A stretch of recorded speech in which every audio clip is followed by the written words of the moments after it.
Hey guys, what's up? I was watching Bannerman's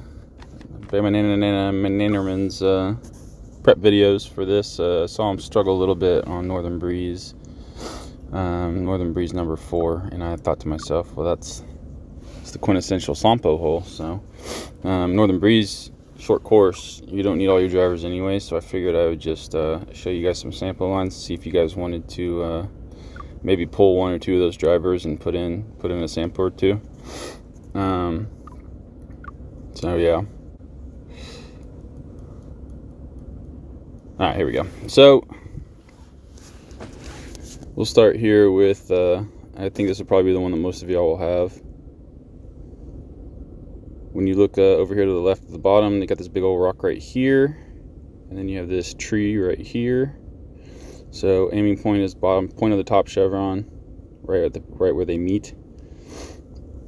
You're wanting to pull about half a disc of anhyzer, and that will just gut it. So with the windbreak, it'll come up a little short, but it's pretty much guaranteed to put you right around in this spot. So it's a really consistent line. Let me just show you. I'll do it again. That one had just a tiny bit more anhyzer, so it'll go a little bit more down the middle. So the tiny adjustments will have a pretty big effect on where your disc goes with a Sampo, but they're very, very repeatable, so just make sure you hit your lines good. If you have a glide, I would say this one's the best for this hole. You don't have to put as much anhyzer on it as you see there.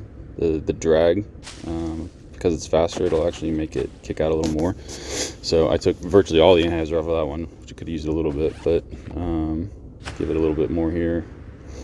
And you can see how big of a difference that makes. So it is a little touchier.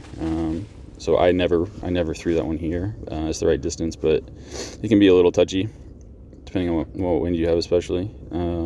Skip is another great option.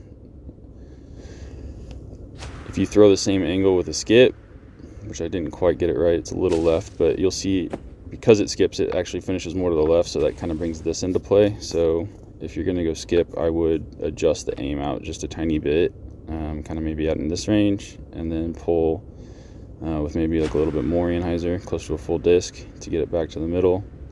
And I mean, this will play all day long. So that's probably the one I would recommend. The only thing that would get you in trouble with that one would be if you had like a tailwind or one that was pushing out to the right that was really getting it going. I guess if for whatever reason the only one you have is the roll, then just so it'll still work. And if you get it out to the right like I did there, I mean, you're still very much in play. The worst case, you're going to tickle down into the fairway here. Let's get a different wind. Okay, so here's that big left to right that I was talking about. So this one, like if you did the skip here, it could potentially go long. So I guess, I mean, it is Northern Breeze, so if you can take 2 discs out of your bag and you have both of those, I'd put them both in, honestly, just to guarantee you'd make this birdie. I carry, both of them anyways, but this left to right, you don't even have to put the anhyzer on it, pretty much. Like that's like, there's a baby one, got a little tickle, but it gets all the way up there. So that left to right holds your disc even straighter. So that push to the right will just keep that thing straight the whole way. I'd say the worst one you could get would probably be like a right to left, or like a little bit of a, like this one right here is pretty much about the worst case. So the windbreak, it'll eat up the wind. You're not really worried about hitting your line so much. You can put like a tiny bit more anhyzer on it, but that head will kill the distance, and this disc isn't quite long enough to get all the way there anyways. So you can see it'll still hit the gap, but it'll just come up a little short. So this is where a skip would be nice. You just got to watch with the skip that it finishes left anyways, so the wind pushing it to the left could potentially get it there. So you just give it that little bit extra anhyzer, give it some room to finish. But yep, there's some plays. Put a Sampo or 2 in your bag, and maybe you'll save a stroke.